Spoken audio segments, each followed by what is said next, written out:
About libraries, if we could, school and public. We've had a lot of efforts across the state, across the nation for that matter, to ban access to certain books, again, at public and school libraries, a lot of them having to do with titles including LGBTQ issues, the Holocaust, etc.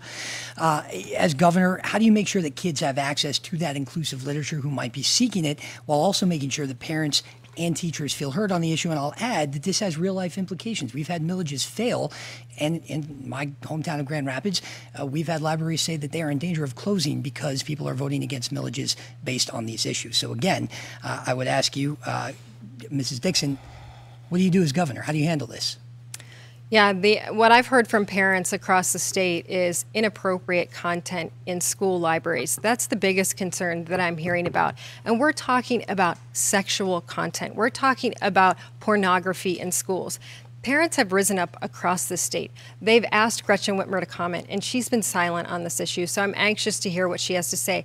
If you have material in your school that is something that you can't read to a child at a bus stop because you would be arrested because it is pornographic, then it should not be in our classrooms. What these parents are talking about are not textbooks that will help children learn about themselves. These are books that are describing to children how to have sex, and parents are outraged about it across the state. I stand with those parents that want to make sure we go back to the basics of reading, writing, and math in our schools.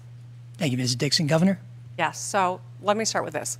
As a public school parent, I know that we have rights to understand the curriculum, the materials, to opt our children out if we think that it doesn't keep in line with our desires in terms of what they are learning. Also, parents can attend parent-teacher conferences, take part in the debate that is happening, and these are happening at the local level, where they should be, so that parents can be involved. We also have a duty to make sure that all children feel accepted and safe and can learn and play when they are in school. I reject the false choice that it has to be one or the other. But I'll also tell you this, is with a really heavy heart that I see politicians try to wedge communities against one another. It is dangerous and it is selfish. Mrs. Dixon hosted someone on her show that said Martin Luther King Jr. shouldn't be in our history books. This is what we're talking about. We need to bring down the temperature and solve the problems to make sure parents are involved and students feel comfortable, and we're giving them a robust education.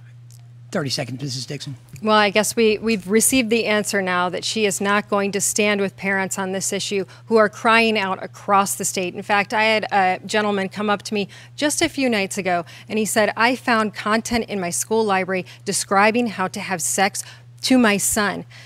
I went to the Democrats and I said, I cannot believe that this is in there. And they said, you are no longer a part of our party. He said, just a few weeks ago, not only was I a Democrat, but I was running for office as a Democrat. He said, because Democrats won't stand up for our children and go back to the basics, I'm leaving the Democrat Party. Governor? Do you really think books are more dangerous than guns?